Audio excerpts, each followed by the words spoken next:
1893లో చికాగోలో జరగబోయే ప్రపంచ మతాల పార్లమెంట్లో హిందూ మతానికి ప్రాతినిధ్యం వహించేందుకు వివేకానందుడు ఎంపికయ్యాడు. చికాగో వెళ్లే ముందు రోజు వివేకానందుని తల్లి ఆయనను విందుకు ఆహ్వానించింది. ప్రేమతో ఆప్యాయతతో తన కుమారుడి కోసం తయారు చేసిన రుచికరమైన భోజనాన్ని ఆయన ఆనందంగా స్వీకరించాడు. భోజనం అనంతరం తల్లి ఆయనకు ఒక పళ్ళెంలో పండ్లు, వాటిని కోయడానికి ఒక కత్తి ఇచ్చింది. వివేకానందుడు పండ్లు తిన్న తర్వాత ఆయన తల్లి ఇలా అంది, నాయనా, దయచేసి ఆ కత్తి నాకు ఇవ్వగలవా అని అడిగింది. వివేకానందుడు వెంటనే ఆ కత్తిని తన తల్లికి అందించాడు. కత్తిని అందుకున్న తర్వాత తల్లి చిరునవ్వుతో, నాయనా, నువ్వు నా పరీక్షలో గెలిచావు, నీకు నా ఆశీర్వాదాలు అని చెప్పింది. అది విని వివేకానందుడు చాలా ఆశ్చర్యపోయాడు. అమ్మా, నువ్వు నన్ను ఎప్పుడు పరీక్షించావు, ఎలా పరీక్షించావు అని అడిగాడు. అందుకు ఆమె చిరునవ్వుతో ఇలా అంది, నాయనా, నేను నిన్ను కత్తి అడిగినప్పుడు ఆ పరీక్ష మొదలైంది.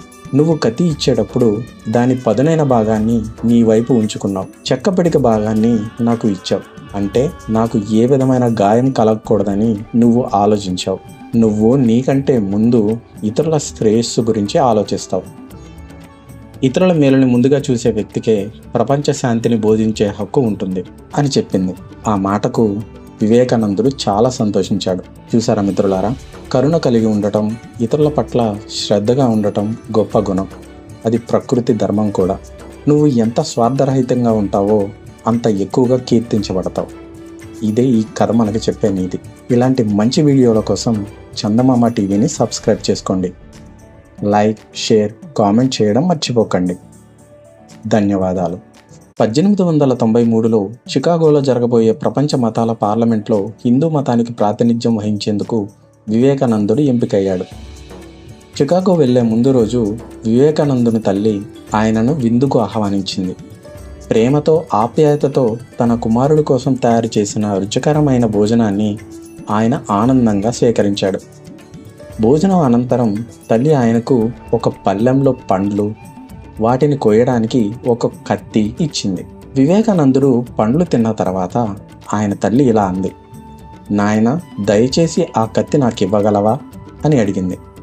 వివేకానందుడు వెంటనే ఆ కత్తిని తన తల్లికి అందించాడు.